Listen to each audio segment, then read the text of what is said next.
Hello guys, welcome to Java tutorial series. Guys, आज इस lecture के इनसाइट हम डिस्कस करेंगे कि जावा में हेडसेट क्लास क्या होती है। जावा ने हेडसेट क्लास को बनाने के लिए कौन कौन से इंपॉर्टेंट पॉइंट्स दिए हैं, इन सभी टॉपिक्स को स्टेप बाय स्टेप इस लेक्चर के इनसाइट हम कवर करेंगे। साथ ही इसे बेहतर तरीके से समझने के लिए हम एक प्रोग्राम बनाकर आपको समझाएंगे। तो प्लीज इस लेक्चर को आप लास्ट मोमेंट तक वॉच करें, क्योंकि ये लेक्चर आपके लिए काफी यूजफुल साबित हो सकता है। तो चलिए इस लेक्चर को शुरू करते हैं। जावा में हेडसेट क्या होता है?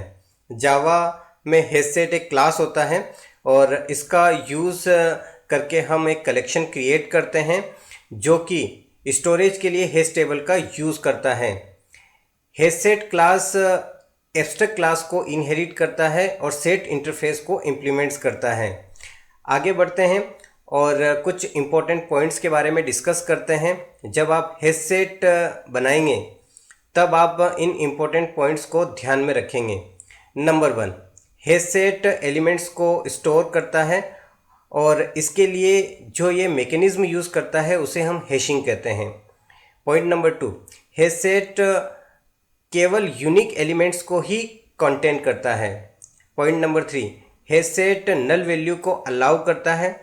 Point number 4, HashSet class synchronized नहीं होती है। Point number 5, HashSet insertion order को मेंटेन नहीं करता है और यहाँ पर जो एलिमेंट इंसर्ट होते हैं वो हैश कोड के बेसिस पे इंसर्ट होते हैं।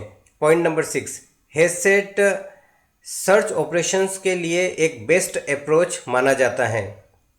आगे बढ़ते हैं और लिस्ट और सेट के बीच में डिफरेंस की बात करते हैं। अगर हम लिस्ट की बात करते हैं तो लिस्ट इंसर्शन ऑर्डर को मेंटेन करता है, वहीं हेडसेट इंसर्शन ऑर्डर को मेंटेन नहीं करता है। अगर हम लिस्ट की बात करते हैं तो लिस्ट डुप्लीकेट एलिमेंट्स को कंटेन करता है, जबकि सेट यूनिक एलिमेंट्स को कंटेन करता है। चलिए, हमने यहाँ पर कुछ इम्पोर्टेंट पॉइंट्स और लिस्ट और सेट के बीच में डिफरेंसेस को समझा। अब हम एक एग्जांपल बनाकर यहाँ पर हेडसेट को समझने वाले हैं।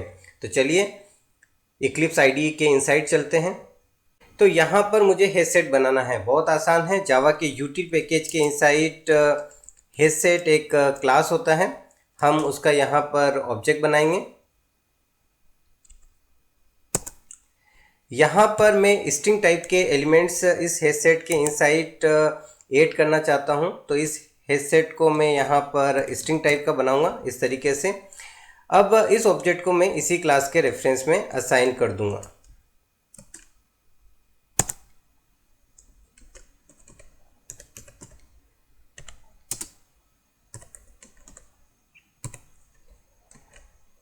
अब इस हेडसेट के इनसाइड मुझे स्ट्रिंग टाइप के एलिमेंट्स ऐड करने हैं।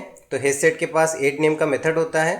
हम यहाँ पर हेडसेट के ऑब्जेक्ट से ऐड नेम के मेथड को कॉल करेंगे और step by step string type के एलिमेंट्स ऐड करेंगे।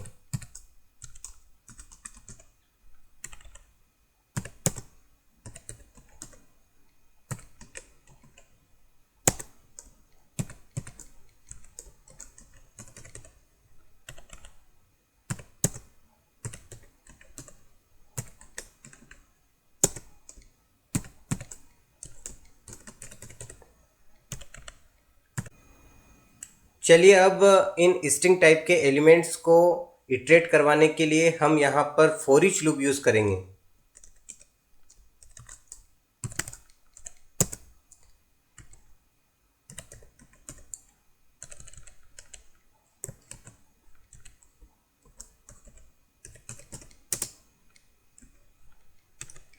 यहाँ पर प्रिंट करवाने के लिए हम system dot out dot println statement use करेंगे और यहाँ पर हम इस एक्स नेम के वेरिएबल को पास कर देंगे। चलिए रन करके चेक करते हैं।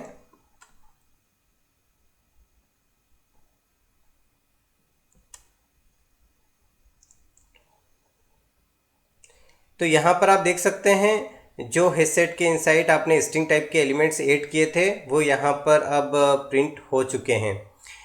अब यहाँ पर हमें ये ध्यान देना है कि जो हेडसेट है वो इंसर्शन ऑर्डर मेंटेन नहीं करता है।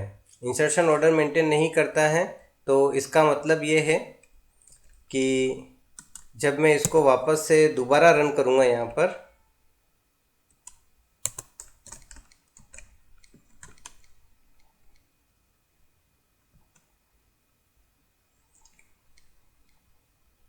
तो आप देख सकते हैं यहाँ पर यश, संजू, वंजू, मंजू। तो यहाँ आप देख सकते हैं यश, संजू, मंजू, वंजू, यानी कि यहाँ पर कोई ऑर्डर नहीं है। चलिए आगे बढ़ते हैं और यहाँ पर अगले पॉइंट के ऊपर डिस्कस करते हैं। यहाँ पर हेडसेट केवल यूनिक एलिमेंट्स को ही कंटेन करता है, यानी कि अगर मैं यहाँ पर एक बार और यश यहाँ ऐड कर दूँ, चलिए अब मैं रन करके आपको बताता हूँ यहाँ पर।